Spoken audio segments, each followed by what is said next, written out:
तर पुरावे जर धनंजय मुंडेंनी मंत्रिपदाच्या जोरावरती नष्ट केले तर जबाबदार पूर्ण महाराष्ट्र तुम्हाला अजितदादाला आणि फडणवीस साहेबाला धरणारे, आणि जी अजितदादाला तरुणाची फळी मानणारी झाली ही पुरी तुमच्या विरोधात जाणारी हे लक्षात ठेवा. तुम्ही आतले आणि बाहेरचे आरोपी सांभाळते, कोण सांभाळते त्याचं नाव घेऊन? धनंजय मुंडे म्हणलो ना, आपल्याला लपायचा काय संबंध आहे? त्याच्यावर शंका येते. का संशय घेऊ नये, का संशय घेऊ नये सांगा. चला, त्या सरमाड्याचं काय दुखत होतं एवढं? नुसतं डोक्याला मुंग्या आल्या म्हणून तुम्ही अशूट होता त्याला? हां, तिथं कर्मचारी कोण होते चापाणी द्यायला? त्याला एका बांधवांनी विचारलं होतं, म्हणजे त्यांच्या तिथं चर्चा चालली होती, त्यांच्या तिथं चर्चा चालली होती. दुसऱ्या मित्रात म्हणतोय तुम्हाला मी, हे सरमाड्यात आयुष्यात होता, बाहेर त्याचा माणूस होता कर्मचारी, त्याला खायला प्यायला काही देत असेल तो, पण त्याच्या आजूबाजूला दुसरे कोणीतरी 2-3 लोक होते, नाव नाही सांगत मी, ते एकामेकाला म्हणले याच्या कमरातला थांबली पाहिजे. तर तो कर्मचाऱ्याला राग आला, तो का त्याच्या कमरातला थांबतो म्हणतो का सरमाड्याच्या? म्हणजे मग हे लोकांनी बाहेर काही असं जर यांना काही शब्दाचा राग येतोय, तर मग यांनी काही बाहेर पुरावे दिलेत का? पुरावे नष्ट करण्यासाठी काही माहित्या पुरवल्यात का? ते PSIनी तो कोण रोहित होता तो कुठं आहे? ती गाडी पुरविणारा माणूस अटक केला आहे का? धनंजय देशमुखाला धमकी देणारा तो कोण आहे, त्याला अटक केलं का?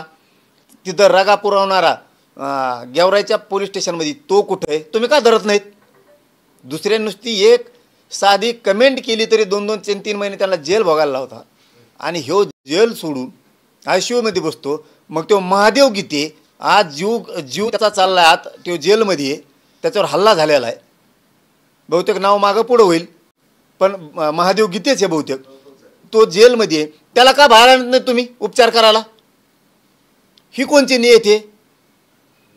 हां, ते महादेव दुसरे मुंडेच ना, महादेवच नाव आहे त्यांचं, पण हां, त्यांचा तर डायरेक्ट खूनच करून टाकला, त्यांना का अटक करीत नाहीत?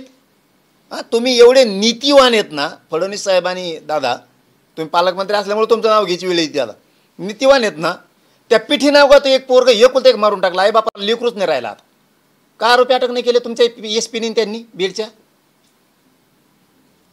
त्या महानोरचा खून केला, बागपिंपळगावचा धनगराच्या पोराचा, का नाही अटक केला त्याला?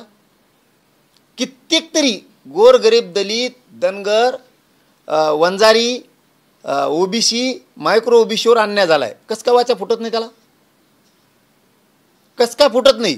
हे बघा अजितदादा, मी आपलं 2.5 वर्षात पहिल्यांदा नाव घेतलं, कारण आपण बळच कोणावर आरोप करत नाही. ह्यो मंत्री आहे, आणि मंत्रिपदाच्या जोरावरती अधिकाऱ्याचा वापर करून पुरावे नष्ट करणं, आत बाहेर काही गोष्टी पुरवणं, यांच्या मनानुसार यांना जेल मिळणं, तपासात आरोपी सापडत नाही, तपासात साखळी आणखीन सापडत नाही कुठे कोणकोणची, त्यांच्या प्रॉपर्टी आणखीन जप्त का केल्या नाहीत त्या आरोपींच्या.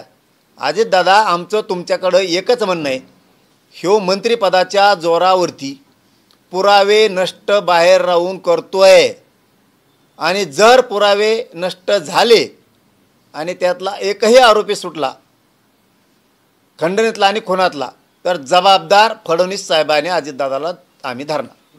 संघटित गुन्हेगारीमध्ये होते, जर संघटित गुन्हेगारीमध्ये असतील आणि या सगळ्या गुन्ह्यात असतील तर त्यांच्यावरही मको कारवाईची गरज आहे ना. कोणावर? मुंडेंवर 302 लावायला पाहिजे, मग काय होईल त्याला?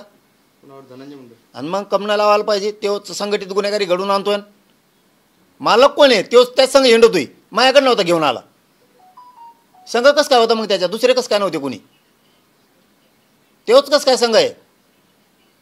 कोणत्या माणसाकडे गेलं तर तोच कसं काय संघ आहे? जर त्याच्या तो जवळचा नाही तर तो प्रत्येक जागेवर कसं काय? आंतरवाली सुद्धा होता, त्यांनीच ओळख करून दिली हे म्हणून.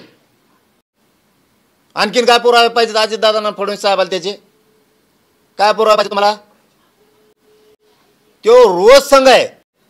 याचा अर्थ धनंजय मुंडेला माहीत नाही का? ह्यो खून करतो, बलात्कार करतो, छेडछाड्या करतो, खंडण्या मागवतो, माहीत नाही का? पैसा गोड लागला त्या टायमाला त्या सरमाड्याकडून घेतानी.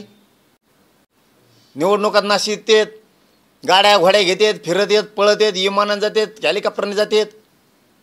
हे पैसे तेव्हा घेताना गोड लागले, आणि आता झटकून लावतो का? त्याच्यावर ढकलून देतो सरमाड्यावर. त्या सरमाड्याने तो यासाठी पाप केला असेल.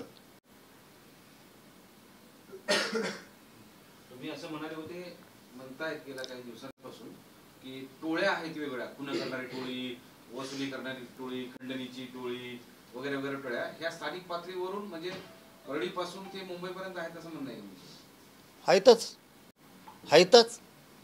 हे बघा, ह्यो पाठबळ पुरवतो, यांनी पूर्ण अधिकार खरमाड्या का सरमाड्याला दिले, पुरे अधिकार पुरे. कळत नाही अरे त्याचं आडनाव काय माहीत नाही ना, बदग कोण होतं ते नाव आम्हाला माहिती अंद्रे तोंडाचं ते फिंजारलेले केस आणि त्याचे नाव काय त्याचं सरमाड्या मग करमाड कर्मण नाही. वरमाड जाऊन तिकडं असू द्या काही बी, आपल्याला काय त्याचं काय हे नाही करायचं. ह्यो त्याला पुरे अधिकार यांनी दिले, तू काही कर. हां, मग ते काही करायला लागलं, मग जबाबदार कोण? हे बघा,